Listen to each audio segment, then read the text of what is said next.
Students, आइए बच्चों, आज हम आपको इस वीडियो में class 8 Hindi literature chapter 12 chatting का चक्रव्यूह इसका एक्सरसाइज वर्क आपको हम सिखाएंगे। तो चलिए बच्चों, हम आपको सिखाते हैं। ग नंबर में देखिए, रिक्त स्थानों की पूर्ति कीजिए। फर्स्ट नंबर, भूमिका मम्मी पापा के कॉलेज में बीएससी द्वारा द्वितीय वर्ष की छात्रा थी। बीएससी यहाँ पर डैश में आपको लिखना है बीएससी। नेक्स्ट 2 नंबर में, भूमिका के जन्मदिन पर उसके पापा ने उसे कंप्यूटर भेंट में दिया। यहाँ क्या लिखना है बच्चों? डैश में कंप्यूटर। नेक्स्ट देखिए 3rd नंबर में, वह विज्ञान का काफ़ी ज्ञान वेबसाइट्स पर ही ले सकेगी। वेबसाइट्स यहाँ पर देखिए 4 नंबर में, दिमाग या डैश में लिखना है दिमाग को आराम देने के लिए, यहाँ होने के लिए नहीं होगा, दिमाग को आराम देने के लिए वो कई बार कंप्यूटर गेम्स भी खेलती थी। ठीक है, यहाँ पर होने के लिए दिया है, यहाँ पर नहीं होगा, यहाँ पर होगा दिमाग को आराम देने के लिए वो कई बार कंप्यूटर गेम्स भी खेलती थी। नेक्स्ट देखिए 5 नंबर में, मम्मी को भी भूमिका का सहेली से, सहेली क्या होगा? सहेली से इतनी देर तक बात करना सुहाता नहीं था। यहाँ डैश में लिखिएगा सहेली और यहाँ बात। नेक्स्ट देखिए 6 नंबर में, भूमिका खुश होते हुए दीपिका के आने की तैयारी करने में जुट गई। दीपिका के आने की तैयारी में जुट गई। 7 नंबर, इंटरनेट पर चैटिंग करते हुए ही वो मेरी दोस्त बनी थी।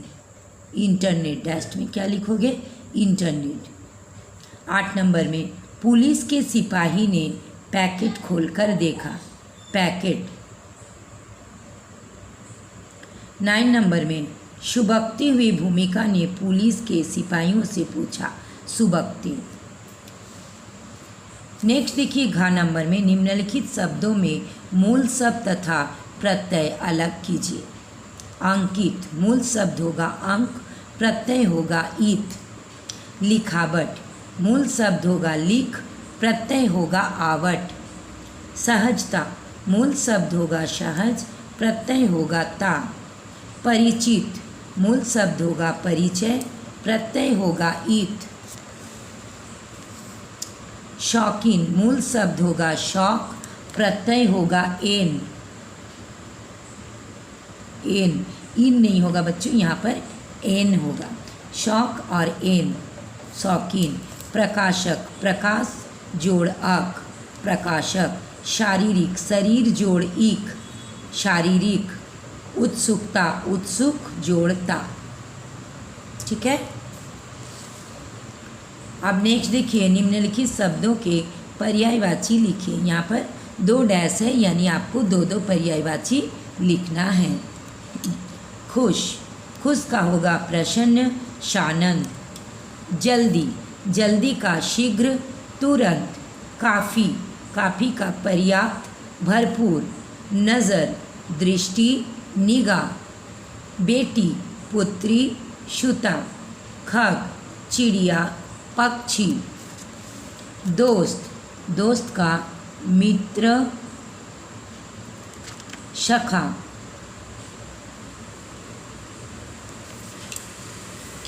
ज़रूरत, आवश्यकता, अनिवार्यता। आवश्यकता, अनिवार्यता। बेवकूफ़, मूर्ख, अज्ञानी। ज़रूर, ज़रूर का अवश्य, बिल्कुल। खतरनाक, भयानक, भयंकर।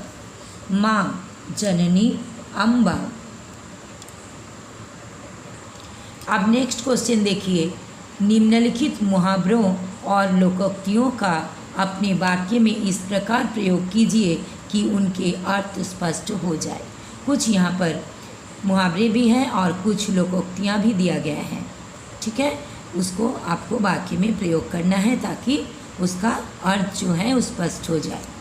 पहला नंबर देखिए, हक्का बक्का रह जाना। हक्का बक्का रह जाना, उसका मतलब क्या हो रहा? आश्चर्यचकित होना। अचानक रास्ते में लड़ाई देखकर मैं हक्का बक्का हो गया। नेक्स्ट है अपनी खिचड़ी अलग पकाना, यानी मिलजुल कर ना रहना। मोहन किसी से बात नहीं करता है, वह अपनी खिचड़ी अलग पकाता है। नेक्स्ट देखिए थर्ड नंबर में, गागर में सागर भरना, थोड़े में बहुत कह डालना। थोड़े ही बात में बहुत कुछ कह डालना। कबीर जी के दोहों की क्या बात है, बस 2 ही पंक्तियों में गागर में सागर भर दिया है। फोर्थ नंबर, कागज काले करना, यानी बेकार की बातें लिखना। वाक्य देखिए, वो घंटों बैठकर कागज काला करता है रहता है, लेकिन कुछ उपयोगी नहीं लिखता है। नेक्स्ट है रस्सी जल गई पर बल ना गया। ये लोकोक्तियाँ हैं, ठीक है। इसका मतलब होता है बर्बाद होने के बाद भी अकड़ कम ना होना, यानी बर्बाद हो जाने के बाद भी घमंड रहना। वाक्य देखिए, शोहन परीक्षा में फेल हो गया, फिर भी उसका रस्सी जल गई पर बल ना गया। नेक्स्ट है अधजल गगरी छलकत जाए। ये भी एक लोकोक्तियाँ हैं। इसका मतलब है कम ज्ञान होने पर भी दिखावा करना। इसका वाक्य में प्रयोग होगा, वो 10वीं में 2 बार फेल हो चुका है, फिर भी घमंड से बात करता है। सही कहा गया है, अधजल गगरी छलकत जाए। नेक्स्ट है 7 नंबर में, जो गरजते हैं वो बरसते नहीं। ये लोकोक्तियाँ का अर्थ होगा बोलते बहुत काम कम करते हैं, यानी जो बहुत ज़्यादा बोलते हैं लेकिन काम का कुछ भी नहीं, मतलब एकदम कम काम करता है, बोलता ज़्यादा है। तो इसका वाक्य देखिए, आजकल के नेता लोग बड़े बड़े वादे करते हैं पर उन्हें पूरा नहीं करते। सच है, जो गरजते हैं वे बरसते नहीं। नेक्स्ट 8 नंबर में देखिए, खोदा पहाड़ निकली चूहिया। इस लोकोक्तियाँ का अर्थ होगा अधिक परिश्रम करने के बाद भी उसका लाभ कम मिलना, मतलब बहुत अधिक परिश्रम लेकिन लाभ कम। वाक्य देखिए, मोहन ने रात दिन लगकर परीक्षा की तैयारी की, किंतु 3य श्रेणी ही प्राप्त की। ये तो वही बात हुई, खोदा पहाड़ निकली चूहिया। नेक्स्ट देखिए, निम्नलिखित वर्णों को संयोजित कर शब्द बनाइए। यहाँ तोड़ा हुआ है, उसको जोड़कर लिखने होगा। तो ये हो जाएगा गुरु। नेक्स्ट है रुमाल, उसके बाद है इंसाफ, उसके बाद है मिठाई। नेक्स्ट है कोठरी, उसके बाद है किताब, फिर है विद्यालय और लास्ट में है राष्ट्रीय। उसके बाद देखिए क्वेश्चन है, निम्नलिखित वाक्यांशों के लिए एक शब्द लिखिए, यानी अनेक शब्दों के लिए एक शब्द। 1 नंबर, जो जाना पहचाना हो, परिचित। 2 नंबर, जो संभव ना हो, असंभव। 3rd नंबर, जिसका चित्त प्रसन्न हो, प्रसन्नचित्त। 4 नंबर, हाथ से लिखा हुआ, हस्तलिखित। 5 नंबर, जो अपने पैरों पर खड़ा हो, स्वावलंबी। 6 नंबर, जहाँ पहुँचा ना जा सके, अगम्य। नेक्स्ट देखिए क्वेश्चन, निम्नलिखित क्रियाओं की प्रथम तथा द्वितीय प्रेरणार्थक क्रियाएं लिखिए।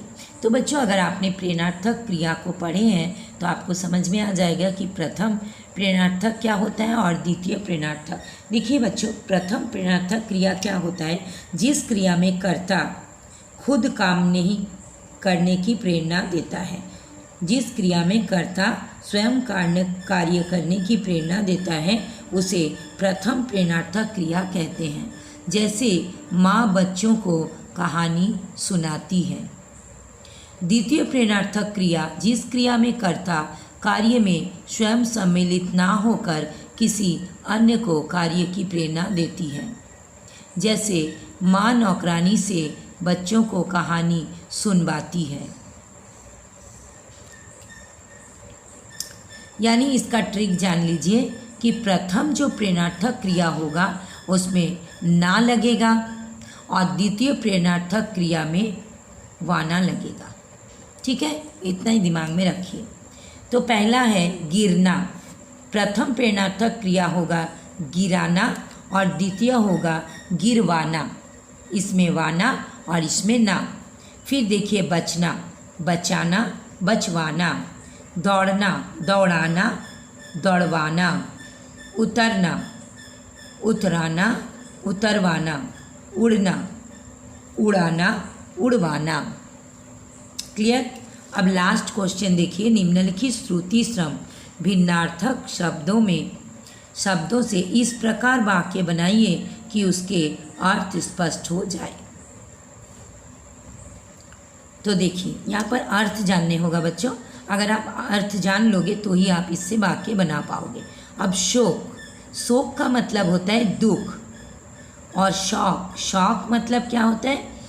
कुछ भी चीज़ में शौकीन होना। ठीक है, तो देखिए यहाँ पर हम वाक्य बनाएं। दशरथ ने पुत्र शोक में प्राण त्याग दिए, यानी पुत्र की दुख में प्राण त्याग दिए थे। शौक, राजू को घूमने का बहुत शौक है, यानी शौकीन। और का मतलब दिशा, तरफ। और मतलब एवं। उस ओर मेरा घर है, मतलब उस तरफ। और का मतलब तरफ और मतलब एवं। इससे वाक्य बनाएं। रोहन और सोहन घर जा रहा है। नेक्स्ट देखिए अक्षम। अक्षम मतलब होता है असमर्थ। और अक्षम्य, अक्षम्य का मतलब होता है जिसको क्षमा ना किया जा सकता, मतलब क्षमा के योग्य जो ना हो। अक्षम का मतलब असमर्थ। वो कोई भी काम करने में अक्षम है, यानी असमर्थ है। अक्षम्य मतलब जिसको क्षमा ना किया जा सके, क्षमा करने योग्य ना हो।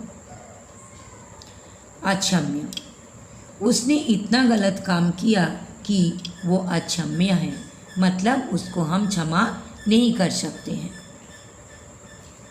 तो बच्चों, अगर आपको ये वीडियो अच्छा लगा लाइक कीजिएगा, अपने दोस्तों में भी शेयर कीजिएगा ताकि आपके दोस्त भी सीख सकें। और बच्चों, अगर आप पहली बार मेरा चैनल को देख रहे हो तो प्लीज़ प्लीज़ प्लीज़ सब्सक्राइब कर दीजिएगा, बेल आइकन को भी दबा दीजिएगा ताकि मेरा हर पढ़ाई का नोटिफिकेशन सबसे पहले आपके पास आ जाए। तो बच्चों, फिर मिलेंगे नेक्स्ट वीडियो में। Thank you so much. Bye bye.